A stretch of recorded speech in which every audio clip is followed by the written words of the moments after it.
Meski diperlakukannya masih lama, tahun 2027, Tapera masih menjadi perbincangan di masyarakat, terutama para pekerja. Tapera yang memiliki tujuan menyediakan rumah layak bagi pekerja ini justru banyak ditolak pekerja. Liputan 6 Pagi akan membahasnya dalam Kopi Pagi, komentar Liputan 6 Pagi bersama Ramaditya Domas dan juru kamera Hasto Aji.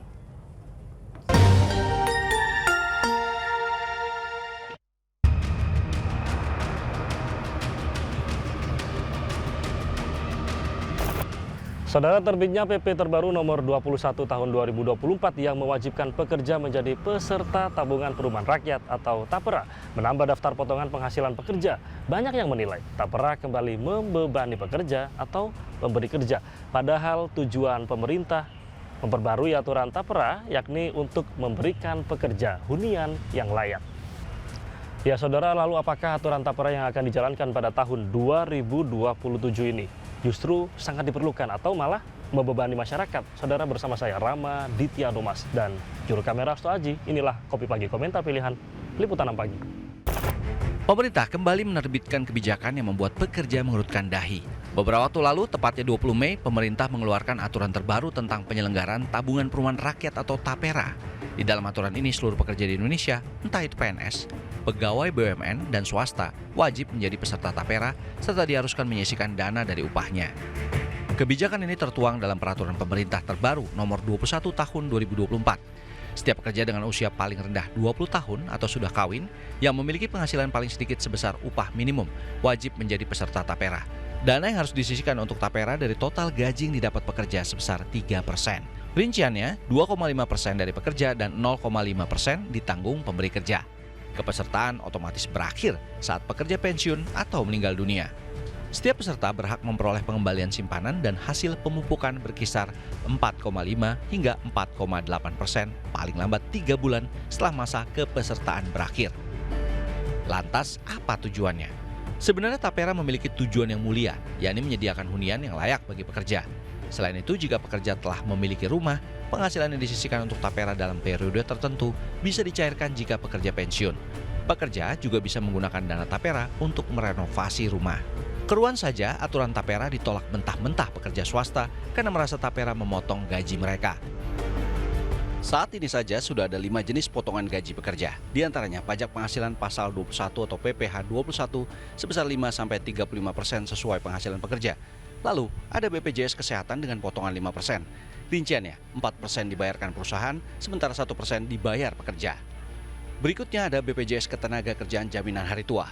Potongannya sebesar 5,7%. 3,7% dibayarkan perusahaan, sedangkan 2% menjadi tanggungan pekerja. Lalu ada BPJS Ketenagakerjaan dan Jaminan Pensiun dengan potongan 3%. 2% dibayarkan perusahaan dan 1% dibayar oleh pekerja. Selanjutnya ada Jaminan Kecelakaan Kerja atau JKK dan Jaminan Kematian atau JKM.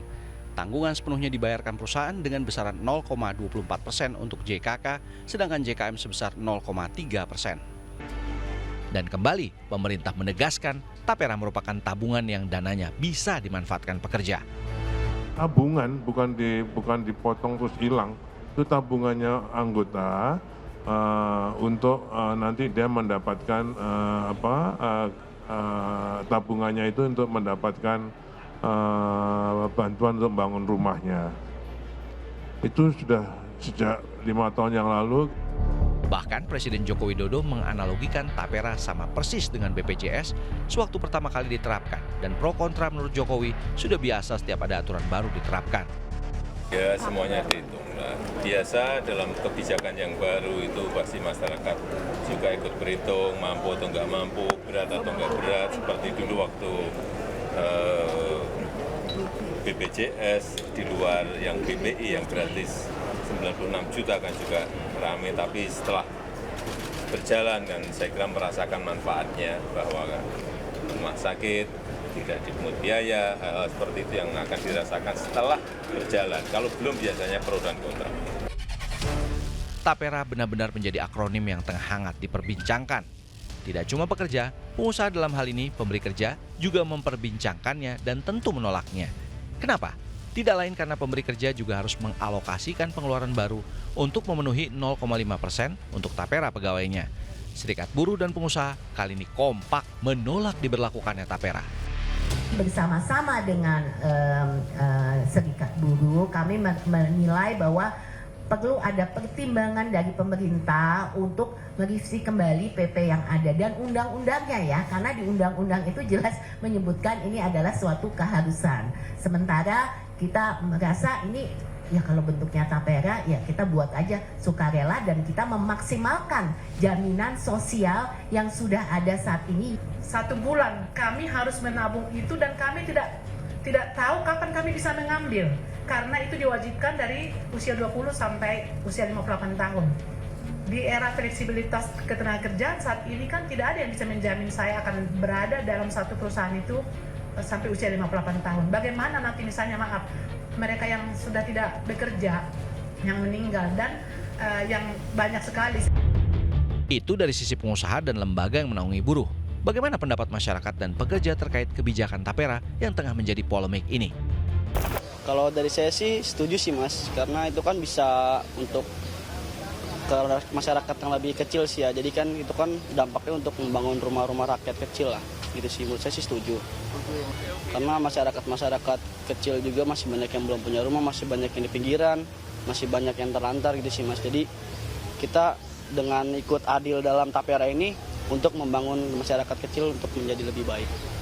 Pada dasarnya sih Mas, kalau kita sebagai warga negara ya, setuju jika pemerintah itu untuk alokasinya itu tepat gitu loh. Kalau seandainya kita kan sudah dipotong pajak, kan kita dipotong lagi nih tapera.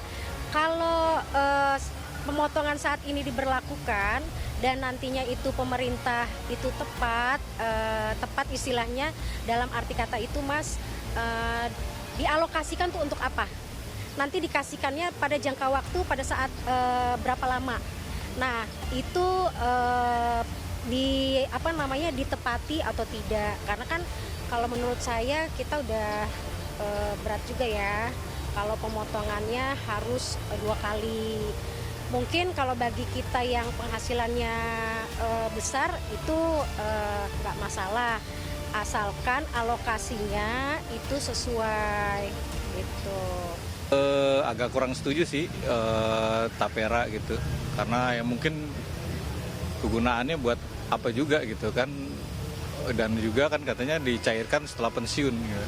Sementara kebutuhan untuk perumahan kan nggak hanya setelah pensiun gitu kan, bisa pas ketika udah berkeluarga, umur ya 30, 25 kan udah dibutuhkan gitu untuk perumahan itu gitu.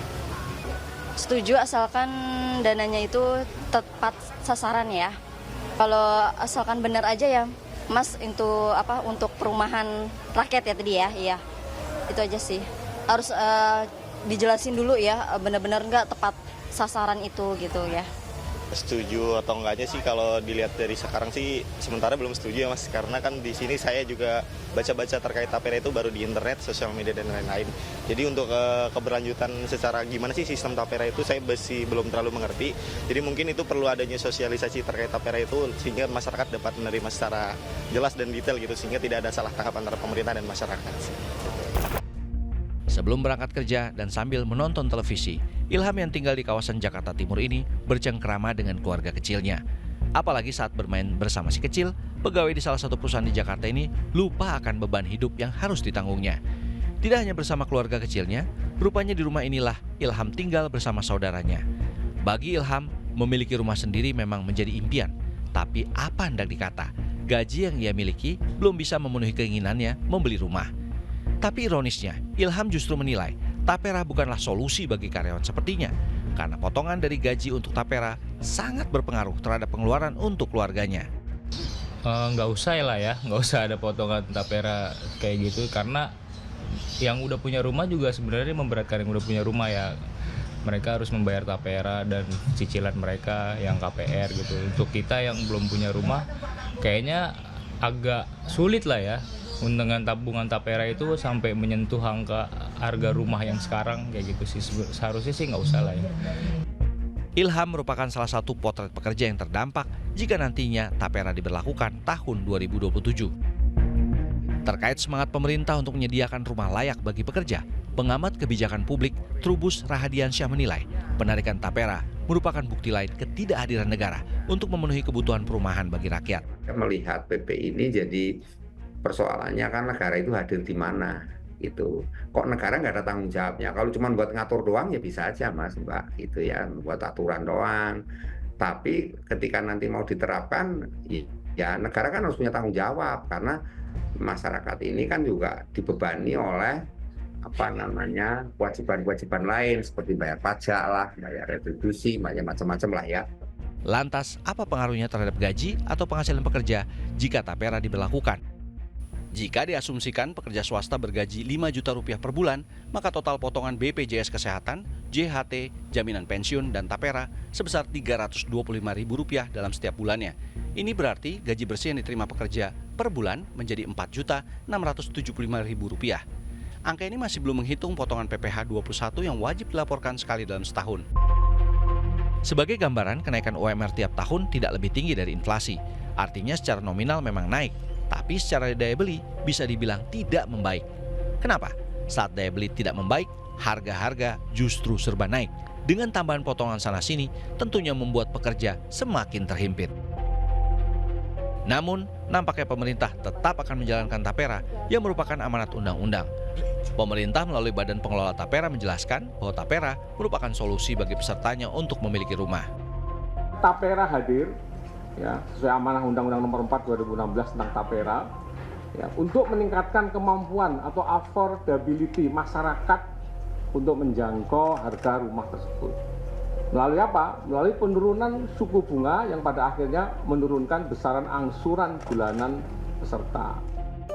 Lalu, apa kabarnya dengan BPJS Ketenagakerjaan yang di dalamnya terdapat BP Jam Sostek yang juga menyediakan pembiayaan perumahan pekerja? Padahal BPJS Ketenagakerjaan ini juga merupakan iuran yang harus dibayarkan pekerja setiap bulannya. Dan pada akhirnya PP nomor 21 tahun 2024 tetap akan diberlakukan melalui penyempurnaan. Terkait ini, apa pendapat masyarakat? Kalau untuk saya sih, kalau untuk 3% itu cukup besar sih Mas kalau untuk dipotong perorangan langsung ya Mas. Tapi kalau untuk dipotong ke perusahaan mungkin bisa lebih menjamin sih Mas. Jadi kita dipotong sebagian dari perusahaan juga sih Mas gitu. Kita lihat dari nominal masing-masing individu itu dari penghasilannya ya Mas ya. Kalau aku bilang sih pemerintah coba dipikirkan lagi kira-kira ini nantinya bermanfaat nggak ya bagi banyak orang ya, dan itu benar-benar dapat direalisasikan nggak pada waktunya nanti gitu. Saya pikir begitu, yang ada dulu yang BPJS, terutama kan yang ketenagakerjaan ya, yang ada JHT, yang jaminan JHT, JKM sama JKK ya gitu. Mungkin itu aja sih cukup ya. Karena kan kalau misalkan tapera gitu, bagaimana nasib orang-orang yang udah punya KPR gitu? Apa ada hubungannya nggak, atau ada perhitungan lain gimana gitu, ada kompensasi atau apa gitu kan? Kalau 3% sih terlalu besar ya. Kalau buat itu ya minimal ya 1% kalau bisa ya. Iya. Ya kalau asalkan benar aja ya Mas, untuk perumahan rakyat ya tadi ya. Iya. Itu aja sih. Tingkat kebesaran menurut saya dari 3% itu ada dua opsi sih sebenarnya ya. Mungkin bisa jadi kebesaran bagi beberapa orang, mungkin bisa jadi kekecilan bagi beberapa orang. Tapi kalau menurut saya sendiri itu sementara dengan kondisi ekonomi saat ini ya, itu menurut saya terlalu besar ya, karena kita juga sebagai karyawan juga udah banyak sekali potongan-potongan seperti ke BPJS dan lain-lainnya, belum lagi akan ditambah seperti itu. Mungkin buat beberapa orang itu akan menjadi nambah beban karena ini sifatnya wajib ya Mas. Ya, saudara, pemerintah sudah terlanjur menekan aturan tapera bagi seluruh pekerja. Ini artinya nanti tahun 2027 potongan ini baru berlaku bagi pekerja swasta, karena sebelumnya memang diperuntukkan bagi ASN. Masih ada waktu bagi pemerintah untuk menilik kembali kewajiban tapera kepada karyawan swasta agar stigma tapera hanya menjadi beban pekerja bisa dihilangkan, serta mencari solusi apa untuk membuat pekerja mendapatkan hunian yang layak. Ya, dan demikian komentar pilihan Liputan 6 Pagi Minggu ini. Saya Rama Aditya Thomas dan juru kamera Hasto Aji pamit undur diri. Sampai jumpa. Salam SCTV.